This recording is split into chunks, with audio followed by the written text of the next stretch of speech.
And we are live. Here we go.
The best intro in all of Kafiristan. Thank you, Connie, for that.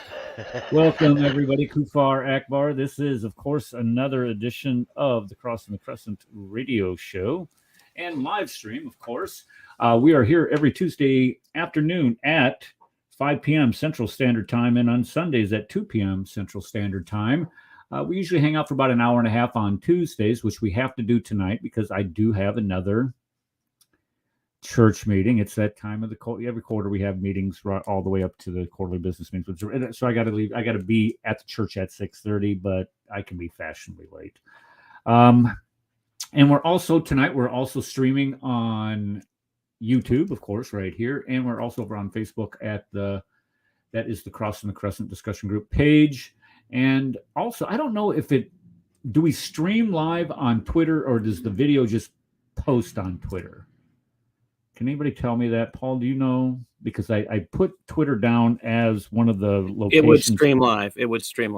So we are streaming live over Twitter. Yes. I haven't really looked at the stats for Twitter, to be honest with you. It's not great because Twitter's of the moment. And when you do a 2-hour show, it doesn't. Yeah, you're like 2 hours down the road. All right. Well, I don't tweet, whatever it is, twit that much to begin with because as a matter of fact, I canceled my account last year after the Trump debacle where they banned Trump for life. You're banned for life, El Presidente. And when you can have a media company ban a president from the United States who purposely has used their platform to promote or go around the media to get his message out to the American people, when you can ban them, you have way too much power. This is why I'm all for doing the Ma Bell monopoly thing to a lot of these big mogul media companies because they have too much control on the narrative of what's going on. And Paul, you can attest to this with your YouTube ban. How about my LinkedIn ban? I have and your link, yeah, exactly. So, and the thing is, you have no recourse. I mean, this is the problem. A lot of these times, you don't have any recourse. I can't even push appeal. When you push appeal, it says, "Sorry, you have a lifetime ban." Right, and how do you put? They ban you, and then can I appeal the ban? No, you've been banned for a lifetime. Well, how does that work? Then they say that was an appeal. Yeah, what? They tell me that was an appeal. Yeah, it's just nuts. It's the customer. I mean, there's just no customer service. You can't contact anybody at Facebook. You can't I contacted somebody at Amazon last night via chat because we got back the result. The bank. I told you guys that I spent $2,100, or my credit card or my bank card spent $2,100 at Amazon 3 days before Christmas. The 3 days leading up to Christmas, we spent $2,100.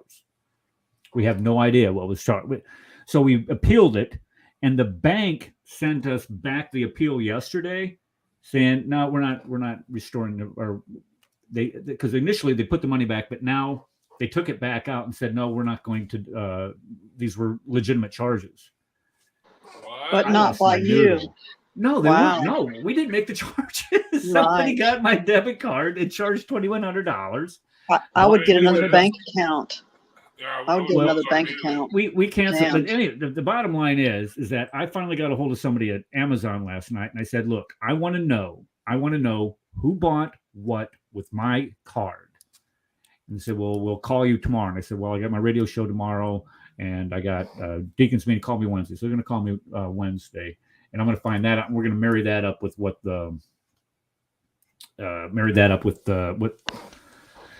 what the bank's doing. It's just you should be able to go to your Amazon account, go to orders, and tell you everything that's been ordered. But see, they didn't order from my account. That's the thing, and this is where Amazon screwed up when we initially made the report, because they said, "Well, we don't have anything here registered for your account that you bought." I'm like, guys, I said I didn't buy it from my account. My credit card, my debit card is what bought it, not my account. Oh, somebody else that one out. The difference. I see. Okay. Here's the other thing, is where the purchase is made. That's what I want to know. You see, where the purchases were made, and if they can't put you there where the purchases were made, and you can prove that you were somewhere else, and you're not liable. I mean, I've had to go through that too, several times. It's just a nut roll. I mean, Yep. Anyway, we'll get through it. It's just frustrating us all. And when you were texting me last night, Brad, hey, you there, man? I'm like, dude, leave me alone right now. I'm really angry. I'm taking it out on this poor guy on Amazon. This is why I told you people, do not order Kenny's book. I'm telling you, man. I'm just saying. And that's all. Also, it's always a very good idea. This is very food for thought, but it's a very good idea. If you're going to travel, you call the people at the bank and tell them that you're going to travel. Right? Yeah, because that's a good idea. I do that. I tell them where I'm going to be at what time, because otherwise I have a block on my account. Yeah. Exactly. And fortunately, the bank I bank with is really good about all that kind of stuff. And we let them know when we're not in town, and they're watching our stuff like a hawk. Well, we banked at the same place for 30 years, so it isn't like, this was, they know what our buying habits is. So this is why it was just frustrating to get all these. I don't know if they were, it doesn't matter. I don't want to talk about it anymore. I'll just get mad. And then you guys go, man, this guy's got an attitude. And somebody just stole $2,100 from me. Now, come on. It's sad your bank wouldn't, defend you here, because you're saying, hey, I didn't make these. Yeah, you're exactly and they won't step up. Yeah, it's because they have to eat it. Well, we'll get it figured out one way or another. We'll get it figured out. It's just frustrating because that's my money and I want it. If I want to go buy something, if I want to buy something from Amazon, I can't now. And that's a lot of money. They messed up and they don't want to have. They messed up and they don't want to have to pay for it. I'd walk in with my lawyer and say, can you change this now?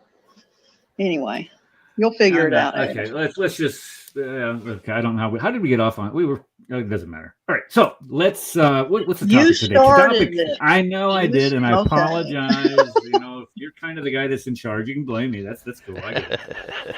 Okay, so what we're going to talk about today is I put down in the title as Christian persecution, but it's generally Islamic.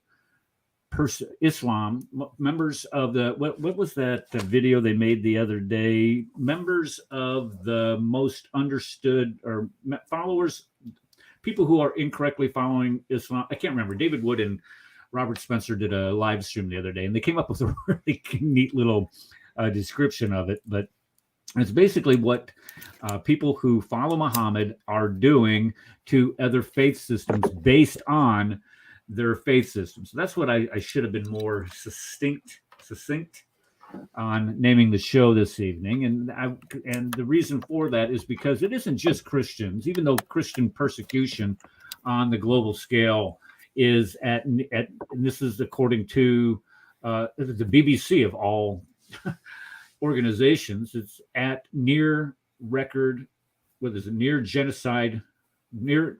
genocide levels. It's almost, they're having a systematic genocide today for Christian persecution. 12 Christians are killed every day for their faith. Hundreds are displaced. Churches are burned. And this is happening this isn't just some isolated incident where, okay, well, the people here in this country just simply don't understand the tenets of Islam, or people over on this continent don't understand the tenets of Islam. This is something that is systemic around the world. Because they lie about Islam. Because they lie about Islam. When they're in a minority. I was talking to the wife about this, the Queen, the other day about this. And she's like, well, why don't we hear more about this in the United States? And I said, well, it's only 2%. Muslims are only 2%. And what they're doing is they're trying to get along here. This is what they always do. They always insert themselves. They try to get along. And as they grow in populations, for example, go to Dearborn. You try to go to Dearborn, Michigan today and try to go to a restaurant that serves pork chops. We were up there 3-4 years ago, and we watched the Yankees lose. That's why we were up there, of all things to go up there for. But we were sitting there, restaurants near me in downtown Dearborn, and there was only one restaurant that did not say Mediterranean cuisine or Mediterranean something, which is code for an Islamic restaurant. I have no problem with people opening up a restaurant that caters just to Muslims. I don't have a problem, or a Muslim diet. Let's just put it that way. You're not going to sell pork products or serve alcohol or anything. I get that. I don't have a problem with that. But there was only one in Dearborn, and we went to it. So when we start talking about the population growing, then as the population grows, it overtakes that system, and more demands are made. For example, Hezbollah high schools, what they called it, would have football practice at night. And the reason why is because if you're training for football, you're out there running, and you need water. You just can't sit out there and go through 2-a-days with no water. So as the population grows, the more and more severe the what's the word I'm looking for? The uprising becomes, or the demands become, to the point where they get around 20%, and then it's just outright rioting and intimidation of the population. Non-Muslims. That's been proven. The non-Muslim population. Okay, so what I want to do today is I want to kind of go through a rundown with what I found on this, and I want to start with the Israelis. That people group that has their neighbors in Gaza launching rockets at their country, their population centers, indiscriminately, without caring who it hits or what target it reaches. And I came across this article on Bare Naked Islam. Of course, Bare Naked Islam. If you haven't, go to Bare Naked Islam. You need to get over there and see what Bonnie does. She does a really good job of bringing it. Okay, Dr. Kufar Phobia. I don't know what you look like, a Viking of some sort. What is? He's funny. What is? It's just sick. Oh, I love it. That's funny. Okay, so here is a little bit of what they go through on a daily basis. And this is from people that are in the Gaza Strip or the Palestinians. So here's a Israeli bus going down the road. Hold on, let me get over here and hit play. I don't know if you can see this. Can you guys hear anything? No. Okay, no, so the car is, they're going to see it here. An oncoming car just lobs a rock. Now watch this car right here. and you'll see the rock come up. There's the rock on the road. I think they played in slow motion. Yeah, here it is. Okay, comes out from the car and hits the bus. Okay, next one. Golly. Here's Palestinians throwing Molotov cocktails at people walking down the street.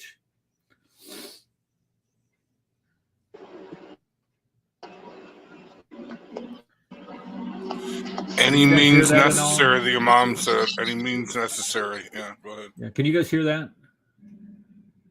At all? Yeah, we can hear it now. Go ahead. Okay, well let me go back. Stop screen share. Let me reshare screen. I don't think I hit that. Nice little check audio box. button. There we go. I hit the box. I got the box now. Okay, here we go. Back up we go. Okay, let's go down. Stabs elderly Jewish couple. Watch what this guy does. Look at this clown. Now, I don't want to show the majority, but he comes up behind this guy and he stabs him. Okay, it's a couple times. Okay, now I don't want to. How graphic it is, but. Okay, just like a coward. The guy ends up protecting his wife. Yeah, exactly, just like a coward. Now look at this guy. Now he walks to a mosque, and they have all these closed caption TV cameras capturing him walking to a mosque. There he comes. Okay, well, this is where he attacks the guy. All this is approved. And this is 100% care approved. Exactly.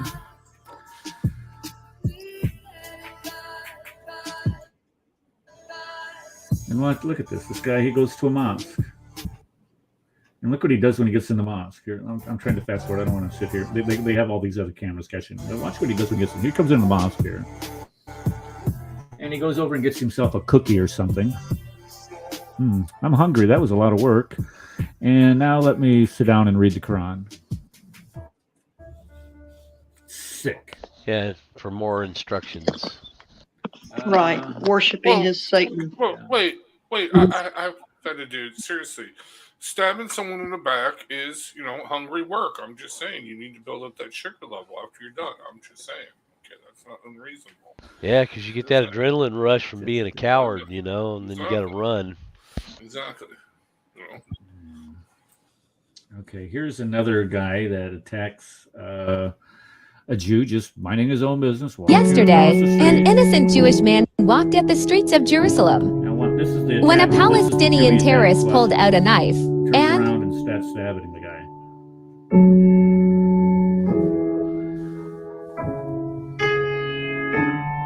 Now look at him. He tries to run. One guy confronts him, tries to go in there. That guy confronts him, so he tries to run this way. This guy, it's just, gosh, it's sick. I know. I just have to say, I know we said we weren't going to discuss the Imam anymore, but dude, this is 100% approved by him. This is what he said.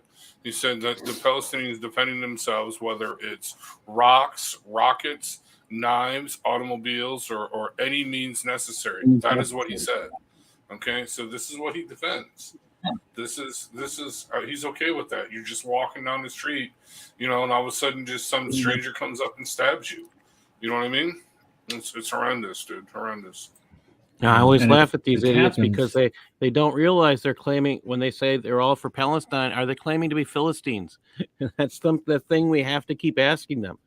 When they keep saying they're Palestinians, we have to start saying, are you Philistines? And if they don't know the answer to that, then that's a problem for them. Yeah, because Palestine didn't exist until, 1917? Right? It came from Emperor Hadrian. Emperor Hadrian did it. So Emperor Hadrian did it as a way to attack the Israelite people. Yeah, which is it's a completely fascinating situation. It was an insult to the Jews. Yes, it's exactly that, and really and truly, it's like it's a weird hackneyed narrative that we're told, because it's like we're told I don't know if we could say anyone's indigenous to the land, whatever that means, however, quote unquote, but if people try to argue that the Israelites are imperialists, well, the Muslims were imperialists too. Like, that's never acknowledged. Was the Caliph Umar ibn al-Khattab, was he an imperialist? That's a question that needs to be asked. Did he go? Why was he in Jerusalem? I don't know. What was he doing there? I don't know. This is a question that's never been answered for me. How did Egypt become Muslim? I mean, they conquered. How did Islam come there? I'm like, why is it their indigenous religion? Like, you have to be honest. Be honest and transparent. If you're going to say Israelites are imperialists or Jews are imperialists that came with the British, then you need to be honest about Islamic imperialism too. And I just never hear that in the conversation. It just stops at a certain point. When you hear that narrative, it stops. Like, there's no engagement to Islamic imperialism. And I'm just like, let's be honest to the history. If there is Jewish imperialism or Christian imperialism, there's also Muslim imperialism. And that's just never talked about. And as far as Abbas's post here, Abbas, just understand this, that, had you not flown your aircraft into our trade center, you wouldn't be in the position you're in now, my friend, because, you guys started it, and we're going to finish it, okay? And that's all true. That what this person is saying is valid. Yes, Muslims are the Uyghur Muslims are being persecuted in China and in Burma and Myanmar. It's terrible for Muslim people. But that just because Muslims are being oppressed does not negate Islamic oppression or Muslims being oppressors. That's a logical fallacy. Let's be truthful. Let's be truthful. I mean, Quran 9:5 says it all, guys. And this verse has not been abrogated. All right. This is the upfront verse, right? And this is what Muslims are supposed to follow now. Quran 9:5. If you don't know what it says, somebody post it. But I'm really good and familiar with what it says. And they're upfront about it, and I'm not letting them pull the wool over anybody's eyes anymore. I'm exposing them for what they are doing. Period. I want to address what Abbas said here. So a couple things. So Muslims are being persecuted in China. No, they're not being persecuted in China. That's a genocide that is happening in China, and it is wrong. And the democratic regime of the Biden administration is perfectly okay with that, just to let you know. But no, that is completely and horribly wrong. But in India and in Myanmar, I don't know about Myanmar, but in India, remember, Muslims came in there and persecuted and killed and slaughtered and butchered Indian Hindus for centuries. As a matter of fact, the bloodbath is so bad. And what's worse, one of the it's still happening in India. It's still happening, but one of the things that are extremely horrendous, about this is that Indian Hindus and Sikhs and whatnot, are forced, to celebrate their murderers and persecutors in the public school. They are told that these Muslim conquerors that completely butchered them for centuries are great and noble Indian people. Okay, as far as Palestine is concerned, whatever. Western forces destroyed Afghanistan. Okay, you got me there, dude. Okay, Iraq. I was against the war in Iraq, even though my friend here Eric was in it. That's okay. That's okay. But I want to discuss the Afghanistan-Iraq thing. Think about this. And this is the thing, that blows my mind. We went in Afghanistan for one reason only, and that was to find Osama bin Laden and destroy, Al-Qaeda and its functionality. We got distracted by Iraq. This is true. But here's the problem. We basically stayed in Afghanistan and stayed in Iraq to prevent Muslims from killing Muslims. Think about that. We stayed in there to prevent Muslims from killing Muslims. We stayed in to prevent Muslims from oppressing Muslims. I mean, when you're there, to stop a people from oppressing their own people, from killing their own people, you're in the wrong place, dude. You are in the wrong place. Yeah, we need to let them destroy each other. So now, while I totally and completely disagree with the way Biden withdrew from Afghanistan, I would agree with Trump that, yes, we need to get out of Afghanistan. But the bottom line is this, dude. You look at these Muslim countries, you only have two options. You can either have a malignant, brutal, strong man, okay, that will control the nutcases, the religious fanatics, or you have the religious fanatics control everybody else. Again, either way, dude. Either way. You got Muslims killing Muslims. And in that case, I'm like, why even bother? You know what I mean? Yeah. So again, that's just my 2 cents on that. We I wanted to say one quick a little while back. Let Ed go. I was going to say a little while back, a friend of mine and I, excuse me, embarked on a little endeavor. We went out and were able to get online and find all kinds of media by ISIS that was out there for the taking. I mean, nothing, it was not being blocked. Anybody could get to it. Kids, no matter, anybody could get to this material. And we started pulling this material down and created a couple of movies about it. And you can find these movies online. I don't want to get the YouTube channel shut down here, so I'm not going to say the name of the movie. But we'll figure out a way to get you the name of the movie to show exactly Muslims quoting the Quran verbatim as they're cutting people's heads off. Okay. Yeah, there's something that Issa, go ahead. I'm sorry. I wanted to let Ed say something. Go ahead, if it's possible. So, I mean, you know me. I'm trying to be the neutral party here as much as I can. You're not doing a very good job of it. Step up your game, buddy. I'm sorry, but what the thing is, it's hard. Like, I don't know if I would call it whatever. If I'm going to call it Islamic identity versus Muslim, I mean, it's hard to say. But let's say if dealing with imperialism, I would say the individuals versus a collective. I'm going to make that argument in this context, just to be fair with that. But the question is particularly about South Asia. South Asia is extremely complex. So if you're going to say South Asia, meaning India, Pakistan, Bangladesh, Nepal, Sri Lanka, it's a collective, the South Asian subcontinent collective. It's a very complex place where it's basically a fusion culture. So whatever is called Islam, Christianity, Vedanta, Buddhism, Sikh, Jain, it's all kind of fused. There's a overarching culture that's kind of all fused together. So it's this weird thing to say, oh, Muslims are oppressed. Historically, there wasn't really that intensive of an identity. These identity markers have really kind of risen up, particularly during post-colonialism. Particularly the thing about the Mughal invaders, that's an issue that people bring up now. Most of these folks who came in, they assimilated into the South Asian community. They became a part of it. So whatever the Islamic tradition was, it kind of fused in with the Hinduism. It became a part of the same continuum. So it's an interesting thing, this fusion type of culture. So these types of killings are more of a recent, at least from my research, is more of a recent phenomenon where people are like, look at my identity, look at my caste, look at my Varna. This is super important. That's the thing. It's like when people try to bunch in that the person Abbas kind of just try to collectively throw all these things in.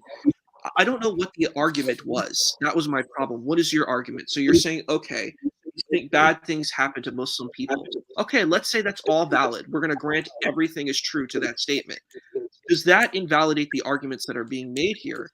Are other people being oppressed and suffering based on other people's ideologies? Are you engaging that point? Because that doesn't seem to be engaged. That's my problem. Okay. Well, one of the things that I wanted to address about what Abbas was putting here in the chat, where'd it go? Context. Right. Well, I'm gonna get to that. Yeah. Right. I'm gonna get to that. Right. Mm-hmm. They're being accused, and I agree that they are being persecuted in China to the point where it's almost genocide. But they are persecuted. Chinese are tired of them. Well, that's kind of the point. I would like to go to the root of that.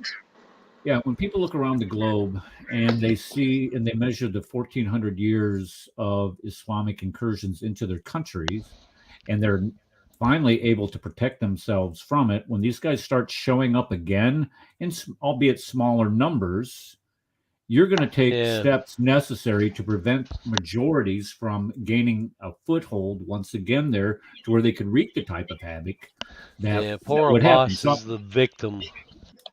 And that's what this is what they always claim when they're in a very small minority, like they're doing in the United States today.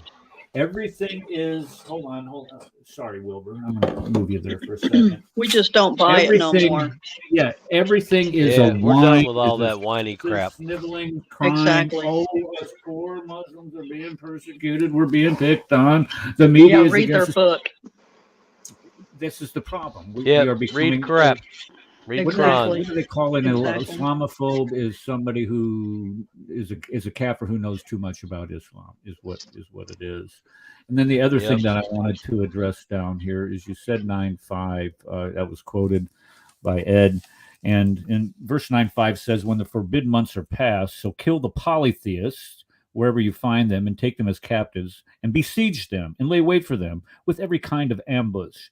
So if they repent and perform the prayer and give the legal alms, so leave their way free. Surely Allah is forgiving and merciful." So you tell us to read the verse before and read the verse after. Okay, so the verse before it says, "Except for the polytheist with whom you made a covenant, then they did not fail anything nor aided anyone against you. So fulfill to them your covenant through their time of their treaty. Surely Allah loves the fear." And what he's talking about is those people that you make a treaty with, meaning when you subjugate them, kind of like the pack of Umar, and they're cooperating and obeying the treaty, you don't need to fight them. Okay, fine.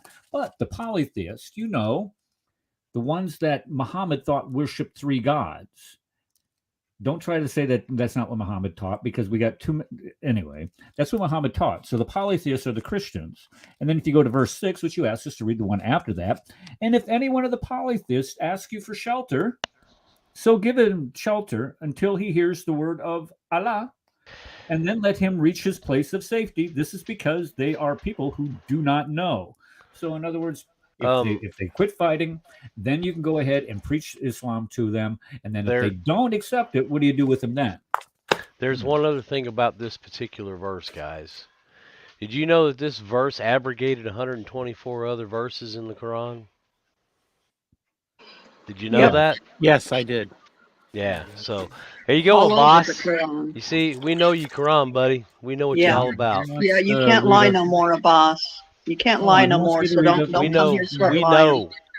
Let me read verse 7. He wants me to read verse 7 also. What was that, chapter 9, verse 7? Oh, jeez. I know, it's like penance. Hold on, I got it right here. Taking one for the team. How can it be that polytheists have a covenant with Allah? Well, we don't. Right. And with his messenger, which we don't. Right. Except with those whom you had a covenant at the Forbidden Mosque. Where is the Forbidden Mosque, Abbas? Where is the Forbidden Mosque? Can you tell us where that is? So as long as they are straight with you, so be straight with them. Oh, really? You're going to be straight with us now? Surely Allah loves the fearer. Surely Allah loves who? The person who the fearer. Yeah, one who fears Allah. Yeah, not like the fearer. I'm reading the some Dakdok version, by the way. I was doing perfect. Yeah, perfect. Yeah.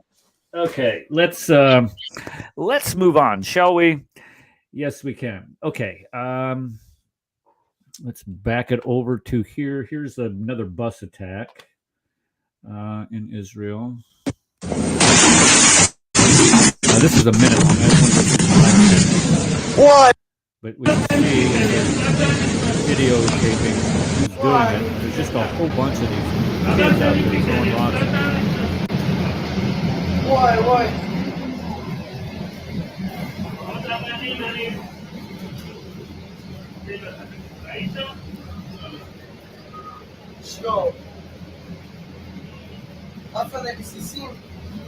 Now, this is the absolute wrong thing to do. If you have a mob forming, the thing that they need to arm their people. They need to arm their people. Yeah, if there's a mob forming, the thing you want to do is you want to step on the gas. You don't want to sit there and wait for someone to show up to help you. You get the heck out of there. And you're right. They need to carry more guns. Well, I think they're required to. Now, this one's funny. Good. This one would be in the Darwin Awards. Okay, watch this. Let's see here. Okay, we're going to come up to this settlement here. We're going to throw out a tire. Okay, now look at it. He throws this tire out, pours gas on it. Guy throws a Molotov cocktail, catches himself on fire. Then the guy jumps back in the car, pours gas on the tire. Now watch it. We're going to replay this. This is a joke. Watch this. Okay. Blind, deaf, and dumb is what Islam has done to them. Okay. Look at these guys. They both jump out of the car. Okay, now this guy right here has gasoline in this jar, and he's going to light this tire on fire.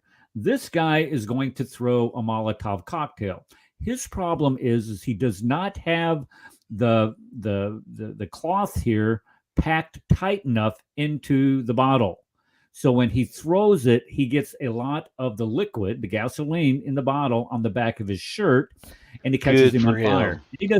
He doesn't realize that on fire when he jumps back into the car. This guy throws gasoline when this is happening on the tire, but he forgets one very important thing: a match. He doesn't light it. So watch these. Watch this. Okay. Now watch it. I'm on fire. Now look at it. He's pouring the gas on the tire and it's just about smashed into the other vehicle right there. What a bunch of idiots. Yeah. It's definitely Keystone Cops. Blind, deaf, Keystone and dumb. Cops. Keystone Cops.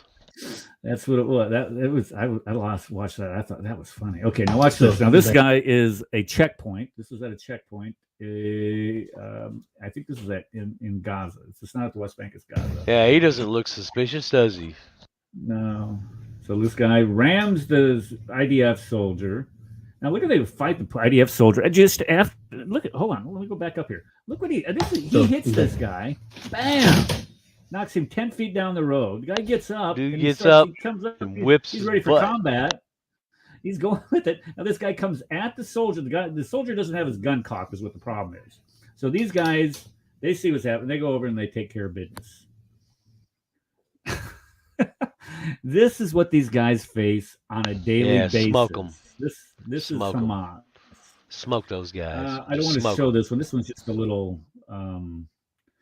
Okay, here's 2 Israeli kids. I have no sympathy for these punks. That makes 2 of us. I believe that case is the one where he was shot 10 times. The one that you just played. I think it was, yeah. You wanted to make sure after the first 9 that he worshiping a baby rape god called Allah and Muhammad. This Palestinian is going to swerve at these kids, and look what happens to his car. He hits the kids, and then he flips the car. Oh, big brave man hits the kids, with a car. All this is 100% approved by our local imam. Yes, 100% approved. Okay, here's another stabbing spree just out of nowhere. I'm going to stab this guy in the back. And he stabs the female officer. Then you die. Yeah. Adios, muchacho. So here's that's just a taste of what the Palestinians face. Yeah, Eric, they want to claim that in war they don't kill the children or the women, but the picture tells another picture. Yeah.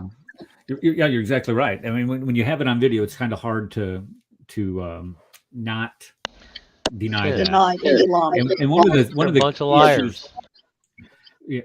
One of the issues that was brought up was the projection piece. They project their own shortcomings or their own violence onto others, and that was kind of the thing for the car jihad thing. Or you Israelis ran us over because here's here's what I'm talking about.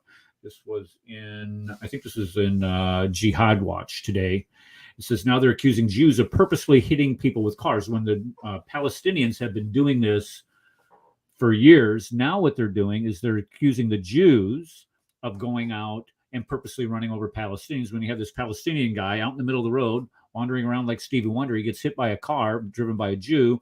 So they say that the Jews are now purposely running them over. It's called projection. When for years, this is what I thought it's not Jews or Palestinians. It's just anybody who does it. Anybody who does it. Well, this is what it comes from one side of the fence. Let's just put it that way. Jews weren't purposely running over Palestinians, or Palestinians were purposely running over Jews. To do what? To terrorize them. And these are cartoons that were published in Palestinian newspapers. Yeah, I'd like to read a little bit of scripture right here. Doesn't echo. Doesn't echo. YouTube on? These are pictures of printed in newspapers encouraging Palestinians to commit car jihad on the Jews. Notice car. Again, all this 100% proved. Jew. Wow. Car. Okay, am I Jewish echoing mother now? with children. No, you're good. You're good, Ed. Okay. I'd like to read these 5 verses from Revelation 17. There's still an echo. Echo. I don't hear an echo. Test 1, 2. There is a definite echo. Echo. Okay, hold on. Hey, okay, hold on just a second. Let me stop sharing my screen. All right, try it now, Ed. Test 1, 2. Test. Okay. Perfect. All right. Revelation 17, verse 1. And there came one of 7 angels which had 7 vials, and talked with me, saying unto me, Come hither, I will show unto thee the judgment of the great whore that sitteth upon many waters, with whom the kings of the earth have committed fornication, and the inhabitants of the earth have made drunk with the wine of her fornication. So does anybody know what the wine of her fornication might be? Anybody? It ain't beer, just saying. More than likely, this is oil. Okay. So he carried me away into the spirit of the wilderness. Where is the wilderness? It's the desert. And I saw a woman sitting upon a scarlet-colored beast, full of names, blasphemy, having 7 heads and 10 horns. And the woman was arrayed in purple and scarlet color, and decked with gold and precious stones and pearls, having a golden cup in her hand, full of abominations and filthiness in her fornication. And upon her head was a name written, Mystery Babylon the Great, Mother of Harlots and Abominations of the Earth. So, do we know of any place today that actually resembles what they did back in Babylon? Yeah, we're talking about it. Where do you think it is? What, the Middle East, the place? Well, yeah, you're getting there. Okay, let's go a little bit further. Let's get a little bit deeper into it. What were they doing in Babylon with Daniel, Shadrach, Meshach, and Abednego? They were bowing down to Nebuchadnezzar, idolatry. They had the Jews in captivity. Yeah, they were bowing down. They were bowing down to this 90-foot statue. Okay. Right. Right. Yeah, everybody had to gather That's around why they threw the Daniel statue. into the den. Right. And they threw him into the fiery furnace. They had to gather around this statue and bow down to it when Nebuchadnezzar said, "Everybody do it." Right. So let me say something real quick, Ed. Let me say something real quick. Look, folks, Iran. We got 35 people watching. Make sure you hit share, like, and subscribe. Hit the bell. All right, sorry, Ed. Go ahead. Okay. Where else do we see this particular kind of thing going on now? Iran, Iraq. No, where they're bowing down to a. Say that again. Where do we see? They're bowing down to an image. We see it in Kaaba, Mecca, sure. There you go. Bam. Saudi Arabia. Right there. Mecca. There is your mother of harlots right there. Oh, There's yeah. your mystery Babylon, Saudi Arabia, Mecca, right there. There it is. No. Okay, before you, no. Hold on. Ed, that is pure monotheism. Okay, so they're bowing down to one image, not three. All right, cool. I want to address what you just posted. And 8 stones. Eric. Let's take a look at what Abbas said. Eric is very clear that fight is only against those who are your open enemy. Well, what does it mean to be an open enemy? Eric has been called an enemy of Islam. I've been called an enemy of Islam. Hey, everybody Abbas. on this panel has been called an enemy of Islam. So just speaking out and speaking our mind, that makes us an enemy of Islam. And you can kill us, take our children, so on and so forth. Muhammad was a pedophile. Am I an enemy now? Yes, he would be definitely an enemy. Yeah. Okay. But good. Those who seek peace, peace. How can I have peace with someone who wants to kill me, oppress me, and destroy me and my family? All because I totally, completely disagree with your religion. I mean, that makes no sense. That's not peace. That's oppression. That's basically saying I'm going to keep my mouth shut so I can just kind of live and eke out a baseline existence. Okay, all right. What does it mean to offer friendship? Okay, no. How does this work? This friendship where you are the second class citizen, where you are on the lowest of low. And is this the same Abbas last Sunday who said we are worse than animals? We are not even human. How can I have a friendship with someone like that who views me as less than an animal, less than human? Okay? Seriously, how can anyone? I mean, seriously, Abbas, would you be my friend if I say you're less than human? You're less than an animal. You're less than. Didn't we hear this Sunday, Brad? Wasn't this? Yeah, that's what I'm saying. Is this the same Abbas? I don't know. Because all Abbas is the same to me. Okay, I've got a question, Eric. I've got a question. Hold on a second, Connie. This is the same Abbas or a different Abbas? Okay. Well, this is the Abbas that was on our show. Oh, it's the same one. 3 weeks ago. This isn't Yahya for Sunday. Oh, this is Yahya? Well, no, we had a Muslim on Yahya. Oh, he's a pleasant, nice Muslim. But he said under no uncertain terms. I asked him several times, did I not? I said, so we are less than human? He said, yes, absolutely. You are less than human. I said, are we less than animals? He said, absolutely. You're worse than a pig. How can I have a friendship with that person? I would be insane. You can't. I mean, that would be like me, okay, inviting over a cannibal for dinner. Why would I do that? Okay, that makes no sense. I would be stupid if I did that. And that's kind of the point I wanted to make. Anyway, I'm off the mic. All right, Connie, the concept of peace. Yeah. Most likely, Abbas is in the West. My question is his grandparents or his great-grandparents, why did they leave where they were to come to the West for him to be born? And ask them. He wouldn't make it in a real Muslim country. I can guarantee you that. Mm-hmm. He wouldn't make it. Okay, let's. Paul sent me several links today, and I don't know if you wanted to talk through these. Paul, go through Raymond Ibrahim's article on the November tallies of attacks against. So I have. I'm trying to think of which one I pulled up first there. I pulled up several ones. One of the ones I had to share, which was anti-Christian violence attacks on churches in Europe at an all-time high. This is written. Can you share your screen? On January 22nd of 2020, anti-Christian violence. And this is something to think about. This was in Christian Post. Attacks on Christians in Europe reached record highs in 2019 as hostility and vandalism against churches. What happened before that? The Hijra into Europe. All right. And then this goes, and I'll tell people, if you want to find out what's happening in Europe and the record of the violence against churches, one of the best places to go is gatestoneinstitute.org. I highly recommend it. There's an awful lot of documentation of the violence against Christian churches there. It's a quote from this article in the Christian Post. Violence against Christian sites is most widespread in France, where churches, schools, cemeteries, and monuments are being vandalized, desecrated, and burned at an average rate of 3 per day.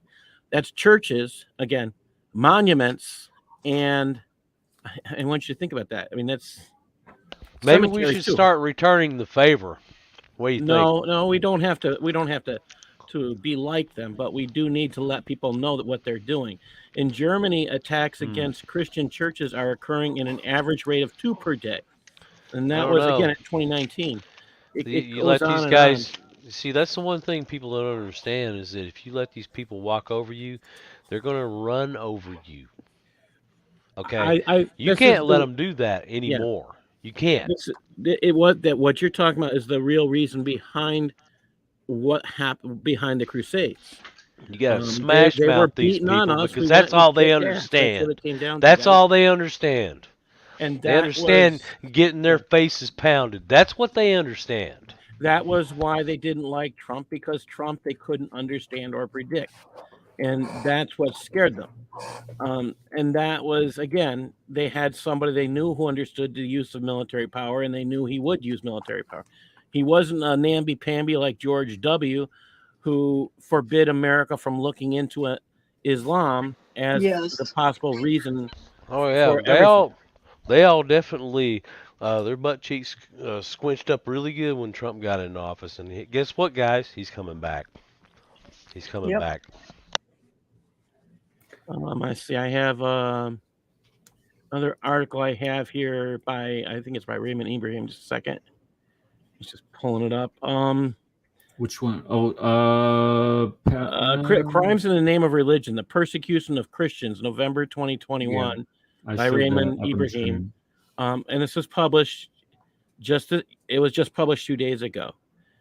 So I mean, again, this is in the name of Allah.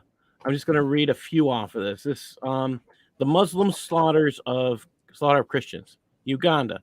Muslims murdered a Christian leader for refusing to remove his church from a Muslim-majority region. Pastor Stephen Lugwire, 58, was working on his farm with one of his daughters when 3 men dressed in Islamic attire and waving long knives shouted at them. One yelled that Pastor Stephen was a kafir who had harmed the religion of Allah. Another coming closer. Is it what, Paul? What was he? A kafir. A kafir. I thought that was just somebody who covers that. Okay, sorry. Okay, so he had harmed the religion of Allah. Remember, he's harming Allah. I want you to think about that. It's not just a religion. He's harming Allah. Allah can be harmed. I mean, if you can read that over and over again in the Quran, if you read it. Another coming closer said, "We have told you to remove the church, which is near our mosque, but you have not heeded our message. Today you'll feast the wrath of Allah." According to the daughter, there and then, one of the assailants hit her dad with a big stick on the head, and he fell down. Before fleeing in terror, she saw another of the Muslims slashing her father with a knife. She ran and informed her family, reported it to the police. They found his body thoroughly slashed with deep cuts to his throat and chest. That's just one case in Uganda. I mean, there's another case there where in Uganda where Muslims... Yeah, there's a guy named, let me get his name now. Is this where they burned his body here? Yeah, there's a guy named Obo. Okay. Right. Yeah, it's on the screen. This is just October 19th of 2021. Mustafa Obo's family had beaten him because he converted to Christianity and returned to the village to visit his sick mother. As Obo had then explained, as I arrived home, my dad and uncles ambushed me, tied me up, and flogged me with several long sticks and said they were going to kill me if I didn't recant my Christian faith. But by grace, as they were sending someone for petrol to burn me up, a Toyota vehicle was approaching the homestead. When they saw the vehicle entering the compound, they took off each in their own direction. 2 weeks later, November 2nd, this year, police recovered the body of Obo burned beyond recognition. You can go through. Now look what they did. Now look what they did. It was a trick. They lured him back to the village as a trick so they could trap him and kill him for it. That's why they did it. Yeah. They're doing this currently in Pakistan. They're sending out invites to come and to preach things and say things, and then they accuse you of blasphemy and they hold you in prison or they kill you. This is happening. It's not imaginary. It's actually highly documented.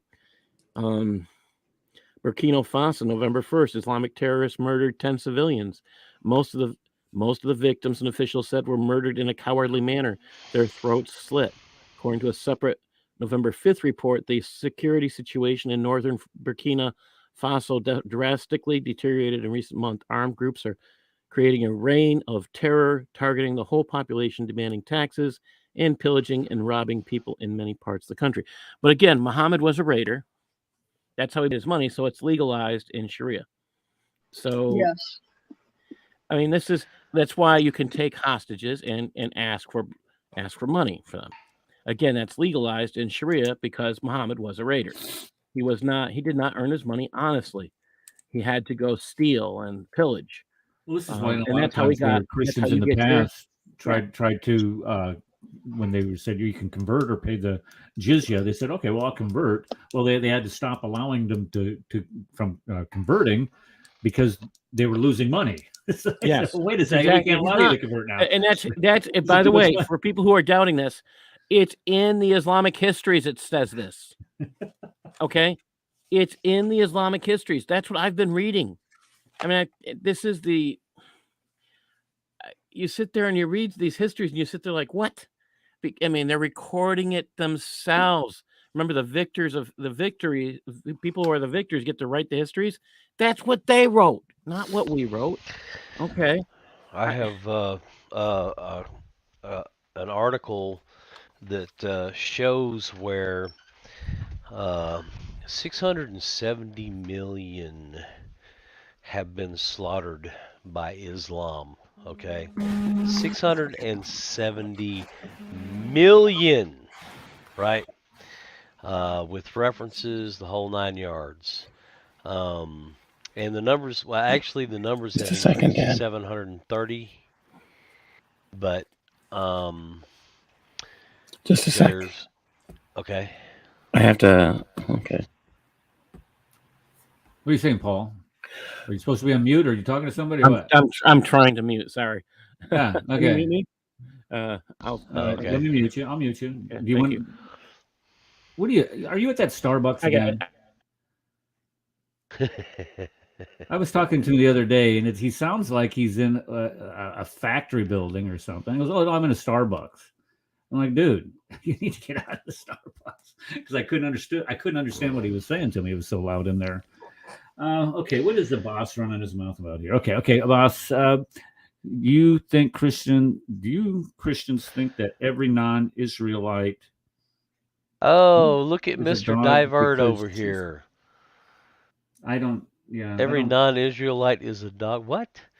That's what you think, boss. That's what you think, boss. Hold on. Here's what I think. I think every human being is created in the image of God. That's what I think. Every human being has value. Jesus wants to save you, wants to save everybody. The only thing that I don't want to take you through the Roman road here tonight, buddy, but Christians do not look on Muslims like you're claiming.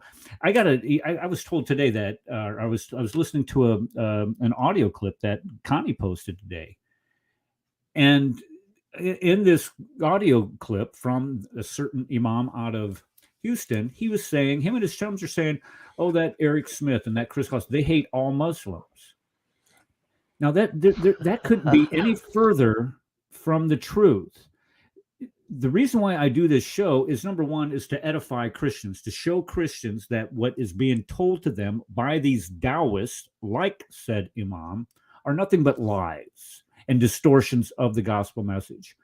But the other reason why I do this is to show these Muslims that when you are actually allowed to evaluate what your prophet did, what the Quran has in it, all of the anachronisms, all the Gnostic sources that are in there, all the inaccuracy, all of these things that are in there, that and while doing this, I am called some of the most vile and hateful names that you could possibly imagine, have my employment threatened, forcing me to retire. Guys, You don't understand why we do this. We're not like Muslims. We don't think that you guys are the worst of creatures. We're not told to fight you. We're told and taught to love you. And we're willing to take whatever abuses you want to hurl at us if we can reach you with the gospel of Christ. If it hurts to hear these things that we talk about continuously on this program, the truth will set you free. And when we look at what Muslims are doing across the globe to people who do not believe like they do, this is to alert people saying, look, when somebody comes and tells you that Islam is a religion of peace, we just want to get along, and that may be true for that one particular Muslim. It may be true for an entire community of Muslims, an entire, swath of them.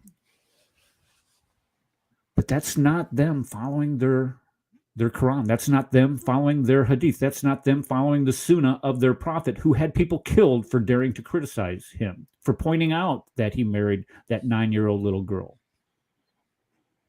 That's why we do this show. So to say that we hate people, you think that non-Israelite is a dog. I don't think anybody is a dog-like creature or to be categorized as dogs.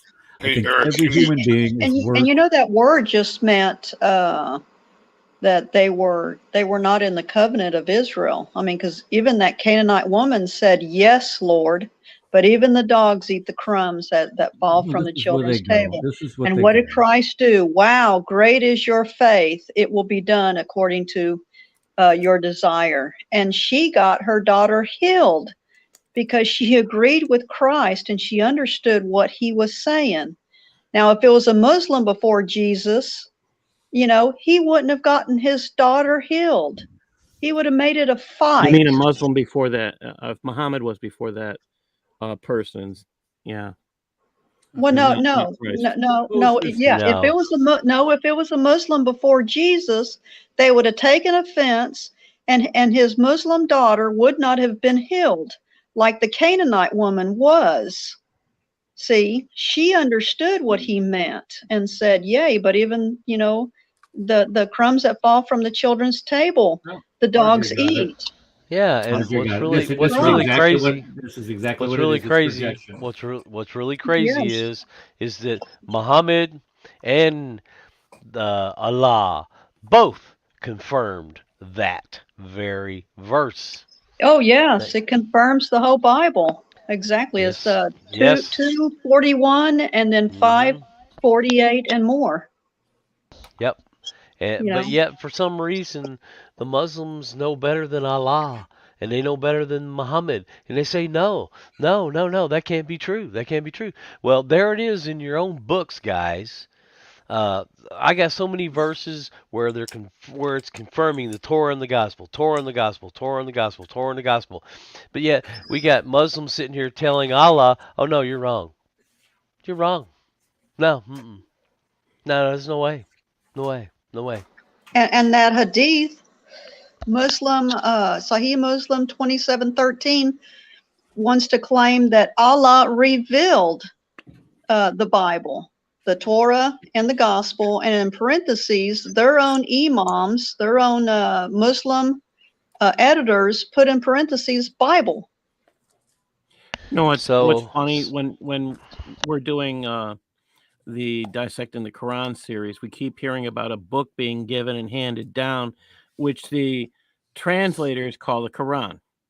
The funny thing about that is the Quran doesn't even exist when the Quran is being written. So there couldn't have been a book handed down called the Quran. So what book are they talking about? And this is just so deceptive to Muslims because you don't actually think about it. What book are they talking about? I mean, so this deception. Thinking is not allowed in Islam. Yeah, no critical thinking, no common sense allowed. No thinking allowed.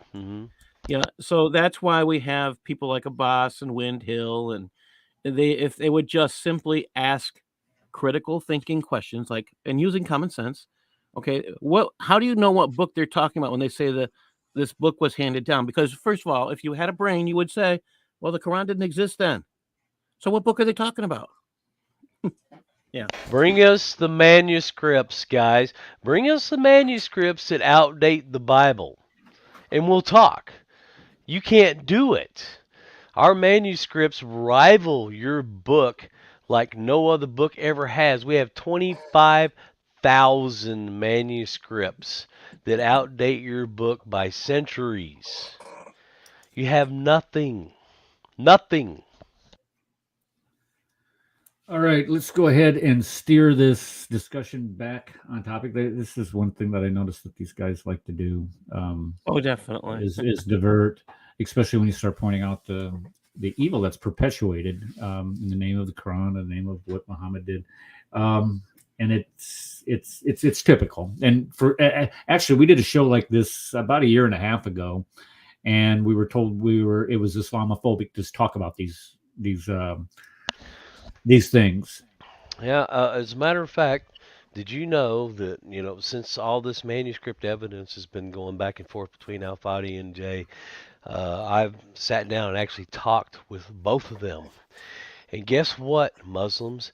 You do not have one complete manuscript before the 1917 version of the Quran. You don't have one. Not one complete manuscript before then. Not one. What do you mean? Oh. Do you mean 1924? Yes, I'm sorry, 1924. Yes, you don't have one complete manuscript before 1924. Not one. Not one. If you want to get back on persecution of Christians, let's talk about what happened in the United Kingdom on October 15th. Ali Harbi, a 25-year-old Is this from that article? Is that from that article that you sent me? Yeah, it's one of them. Yeah. Okay. Let me. Okay. This is from the Gatestone of Christians October. Is the headline for the Christians enjoy no rights in this country? The persecution of Christians by Raymond Ibrahim. Gatestone. All right, I got it. Look at that. Huh? Am I getting better at this or what? So. Okay. You read this. This is that's if you. I'm not looking right now, but October 15th, Ali Harbi, a 25-year-old Muslim man of Somali descent, lunged and repeatedly stabbed British Member of Parliament Sir David Amis with a knife. Amis, 69, died soon after. The murder took place inside Belfair's Methodist Church in Essex, where Amis had gone to meet with his constituents. Although initial reports indicated that the motive was unclear, police later declared it a terrorist incident with a potential link to Islam. I mean, they say Islamist, but it's Islam. Extreme. It's not extremism. It's standard Islam. It is worth noting that when it comes to severely persecuting and slaughtering Christians, Somalia is the world's third worst ranked nation after Afghanistan and North Korea. You just go down a little bit, you have Uganda again. 2 Muslim men murdered Pastor Barnabas Musana for his role in bringing Muslims to Christ. Discussing what happened, Pastor Simon Okada of the same church, Life of God Ministry, said that in February 2020, the Muslims got irritated and furious when he said that Jesus is the Son of God and hence is more than Prophet Muhammad. They shouted at him, and church members whisked him away before they could mount an attack. Since then, he started receiving threatening messages. They should leave the area. I mean, at that point, he stopped evangelizing, debating, and spent his time training other evangelists. They, in turn, went over 15 Muslims within 6 months. So they got angry, and they got butt hurt. Yeah. So, this is the stuff. I think that's why I say go to Gatestone Institute, people. It's somebody so post that link in the chat. If you can, Gatestone Institute. Yeah, I did. I did already. It's there. Okay, good. Twice. Good. Hey, Eric, guys, Yes, I would like to address something that Abbas said. I put it in the private chat. If you could post that in the well, he actually posted. It says, Eric Smith, I as a Muslim can be friends with those non-Muslims who do not hate me. Do you see that in the YouTube chat? Yeah, I see that. Yeah. Okay. Well, that's a lie. What do you want to do? Deception. He's not. He's an apostate now. Because the Muslims who take us as their friends declare themselves as one of us. Abbas, you're an apostate now, bro. You're an apostate, bro. Abbas, you're an apostate. You're an apostate. They're gonna come after you, bro. Here, I'll post it. I'll repost it. I posted it in the chat. It's there now. Okay. I don't see it. There. Well, I'm sorry. Can you show it on screen now since you posted it? That's what I'm wondering. But we can all read it. No, I can't. I don't know how to show that on the screen. Oh, No, geez. dude, what you been doing? What you been doing? No, he says right. He says right here. Eric Just posts click from on this it, Eric. boss. There you Eric go. Smith. Okay. Yeah. All right. Okay. So this is what the boss says. Eric, I as a Muslim can befriend those non-Muslim who do not hate me for my religion. It's a law. It's a And law. that is Lie. well, put that aside for a second. And those that do not hate me for my Lord, tell me, okay, how can I be your friend, dude? No, boss is an apostate now. No. Yeah, we're less than apostate Think now. about this. Wait, think about this. Let Red people. finish. Let Red Yeah, finish. think about this. How can I be your friend, dude? When you honestly think that I am less than a human being, then not only am I less than a human being, but I am less than the worst animal. I'm less than a pig. I'm less than a cockroach. How can I be your friend? How can I be your friend when you honestly believe that you can honestly, well, okay, let's just say in time of war, okay, which is anything, which is a drop of a hat, but in time of war or in time of strife, okay, can take my wife and immediately take me prisoner and put me in chains and be a slave and take my wife as your sex slave. How can I be your friend? Yeah, commit adultery. Try and take my wife. Please let me continue. Okay? How can I be your friend, Abbas? How can any of us be your friend? Okay?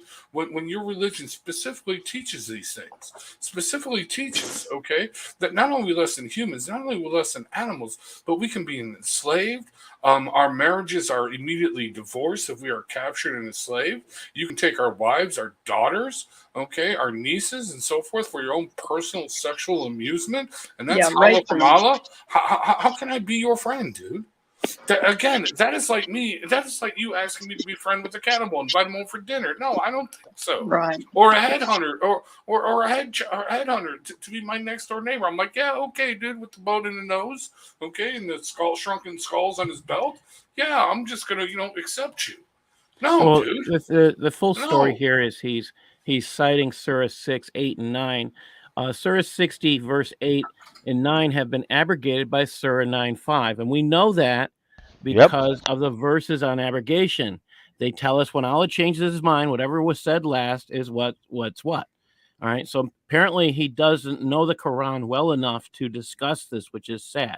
I mean, I wish he would. He knows it. He knows it. Don't be fooled by this guy. No. I'm saying either he doesn't know the Quran. They're lying. They know a lot of Muslims don't. No, he knows it. He knows it. He's a liar. He does know it. He's practicing deceit. Now that's a different story. That's exactly what he does. But guys, let's say none of that is true. How can we still be friends with this dude? Okay, if he believes all these things in Islam, there's the link if he wants to come. We cannot be your friend, dude. If we were your friend, we would be stupid. And it's not about hating you for your religion. No, it's hating you for your religion wants to do to us. And I wouldn't even say hate. I would say, you know what? Your religion says we can't trust you. Your religion says we cannot trust you, and we're not going to ever. Seriously. Okay, Abbas, I posted. Okay, guys, hold up. Okay, Abbas, I posted the link to the show. But what I'm afraid of is that we're not going to have enough time to have any type of sensible discussion.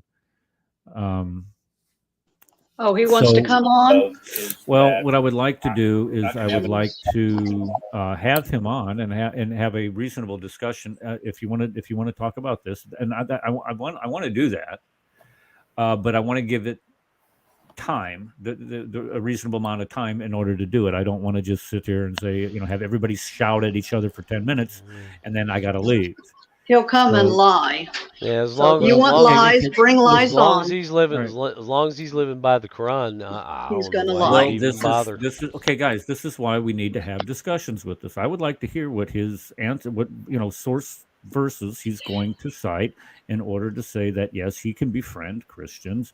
And I know we're gonna. I know what we're. They can befriend us because we're not wanting to kill them. Of course, they can befriend us. Okay, I know what we are going to say. Okay, so let's do it next time then. All right, inshallah, Allah, yeah.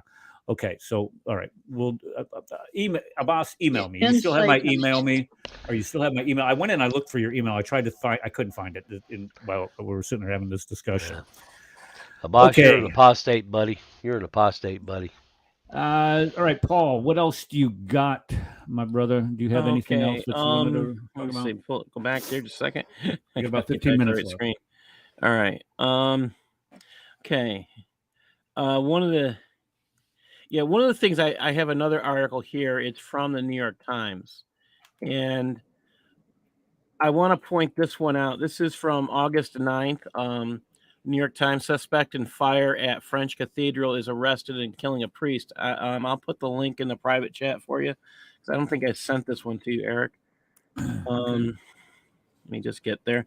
So this article is: there was a fire. A guy who was a volunteer in a church set fire to a church, and they're calling him.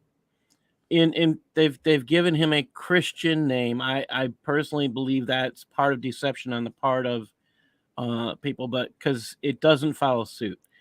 Everything in this story does not follow suit, and I've read this story. It's a Rwandan asylum seeker. He volunteers at the church and he sets fire to it. Okay. They say, well, he has mental illness. Well, who do they normally say has mental illness in Europe when they arrest them? Well, people who set fire to churches, of course.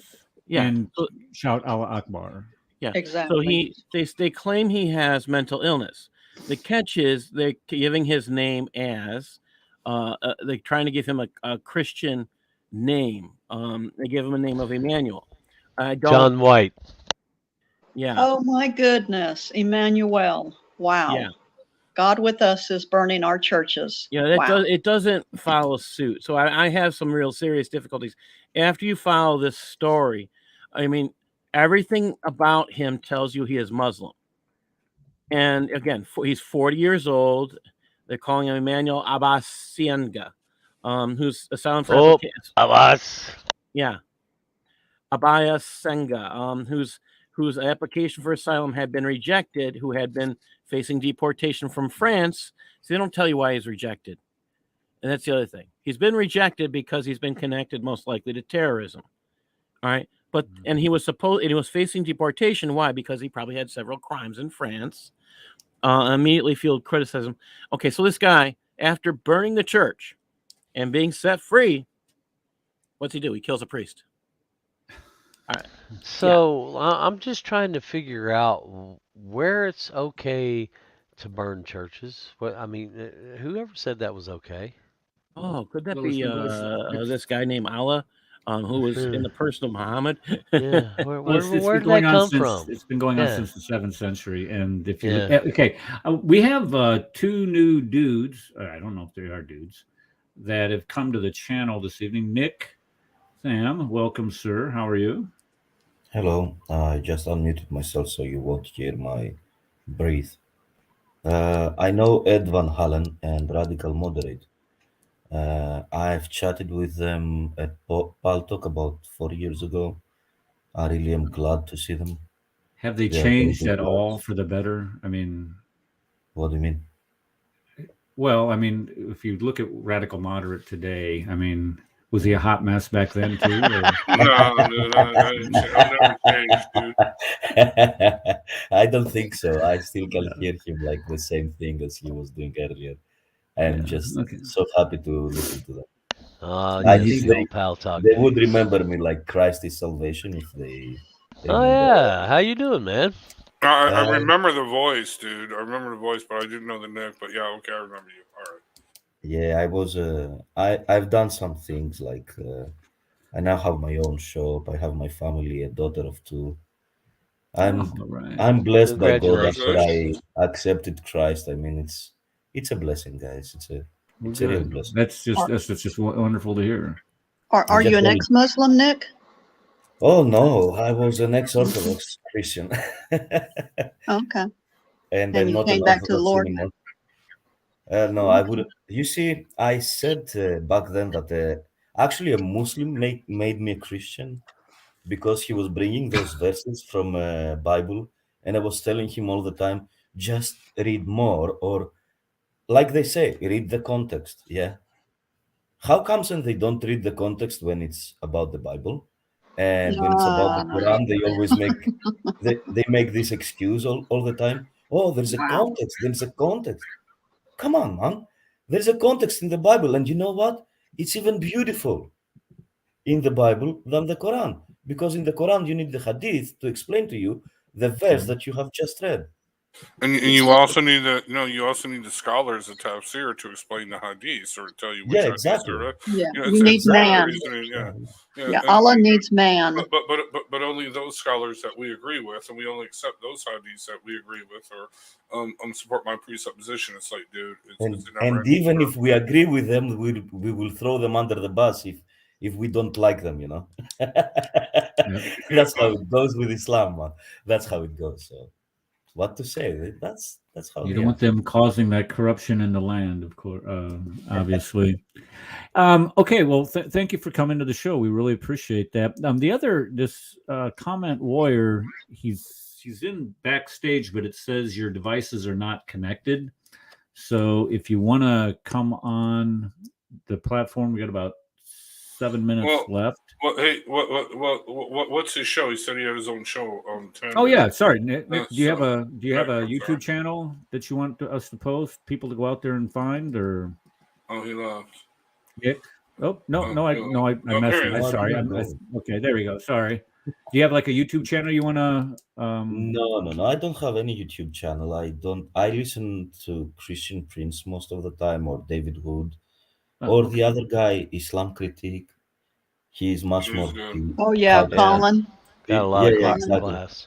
Oh yeah, I love Colin. I mean, that guy is. The guy has such a killer sense of humor. I mean, he does. Ask Truth Apologetics. Ask Truth Apologetics. I'm gonna plug him. He did a video the other day where I can't even remember. It was like an advertisement to become a Muslim. Go to his channel when we're done here. Oh yeah, I watched it. And watch it. You will be rolling on the floor. And the reason why is because so many of the things that he's, if they weren't true, it wouldn't be. If you're just sitting there mocking something just to mock it, but the way that he was putting this thing together, go there and what is this? Go there and watch that video because it is funny. And he's not mean about it, but it it is funny. Okay, who's this guy? Aga Ali. Can you explain the friendly? Eric, before I forget, I want to say thank you to Yaya because he finally made me able to explain to people who have been listening, who have just been on the edge. I was able to share that video from last week, and I have people saying, "My God, they really don't think of us as humans. How can they?" Yeah, and I want to say thank you. That was one of the gems. That was one of the gems that came out of a Sunday show. And Connie actually brought that up today. She said, I see your reasoning of bringing these guys on your show now is to, there's George, is to, let them talk. And I think a lot of times when these guys talk, these are the things, you actually get to understand what their true beliefs are. You have people that come. I get it. You got people that come in here and do nothing but dawah and just rhetoric. But when you start pushing them and forcing them into their Quran and acknowledging 98:6, what does that mean? Because I kept bringing it up, and he finally admitted it. He says, "Yeah, that's what we think of you. We think of you less than old Wilbur back here," and that's kind of astonishing. As an admission, because for years we've been taught, oh no, we're taught to love all mankind. No, you're not. So sometimes they let that burqa down or the veil down, and this they comes say the out. Truth. Yeah, they expose Islam. Yeah. Okay. I just want to go over a few things real quickly here. So Eric told me to put together a whole thing of Christian persecution by Muslims. Notice the time here. So it says like 8 a.m. This is all today. Okay, this is coming from Jihad Watch. And Eric won't let me talk about the Muslim accused of raping a chicken, although I did want to talk about that. No, come on. No, I have to do evolution after that. I don't want to do it. I don't have time. I got to get to a meeting. Dude, so Pakistan, in Pakistan, Christian already serving life sentence for alleged blasphemy is given a death sentence. Okay, Kenya, Muslims storm shop where Christians are meeting for prayer, murder them, and then torch the church. Okay. Let's see. Okay, here we go. Nigeria, Muslims murder Christian after New Year's prayer meeting. Say it's the first attack. Muslim storm predominantly Christian community, burn churches, houses, and cars. That's in Nigeria. In Turkey, Muslims scrawl Allah is one. Okay, that's super graffiti, no big deal. Okay, man converts to Christianity, Muslim meet in mosque, then break up his home. And then break into his home, and I think probably murders it. That's in Uganda. Muslim woman converts to Christianity. Her husband beats her with a stick. Oh, but only lightly, right? You know, not like he punched her in the forehead. I'm just saying. Nigerian Muslim Congress says adherence to Quran will restore national. Oh, here, Liverpool bomber lied about converting to Christianity, was practicing Muslim with Quran. An ancient. Hold on. Nigeria, Christian orphans abducted, abused, and forcibly converted to Islam. India, Muslim migrants violently attack Christian migrants for singing Christmas carols. Okay? Again, I mean, seriously, this is all like in the last 2 weeks, dude. Okay? All right? Going back, look at all this. France, teacher accuses Islamophobia. Inspired. Well, okay. Oh, I didn't bring up that link where the teacher was beheaded. The teacher in France last year in October was beheaded. Okay, over a lie that he was showing pictures of Muhammad to his students. But even if it wasn't a lie, so what? He should not have been beheaded. Okay, you know what I mean? Okay, yeah, simply amazing. But no, see this over and over and over again. Okay, in France, Muslims attack Catholic procession. This is the land of Allah. This is in 1211. Okay, anti-Palestinian authority, Intifada in Bethlehem threatens Christian celebrations. Okay, again, it just goes on and on and on. Look, 1 of 50 of many. Okay, I'm on the next page, dude. Boom. Okay, again, my thing is just searching for don't reply WordPress. That's what Jihad Watch comes in, and Christians. Okay. This is in 1220 or 11/20/21. Okay, historic nominating Christian being built. Okay, hold on. But anyway, no. The point being is this goes on and on and on for years, in pretty much every part of the world. Christians are constantly being attacked by Muslims over and over and over again. Okay, and this is what is happening. Okay. You know what I mean? And even if you say, yeah, well, I'm sure there's exaggeration. There may be propaganda, but you can't dismiss all of it, dude. You know what I mean? You just cannot.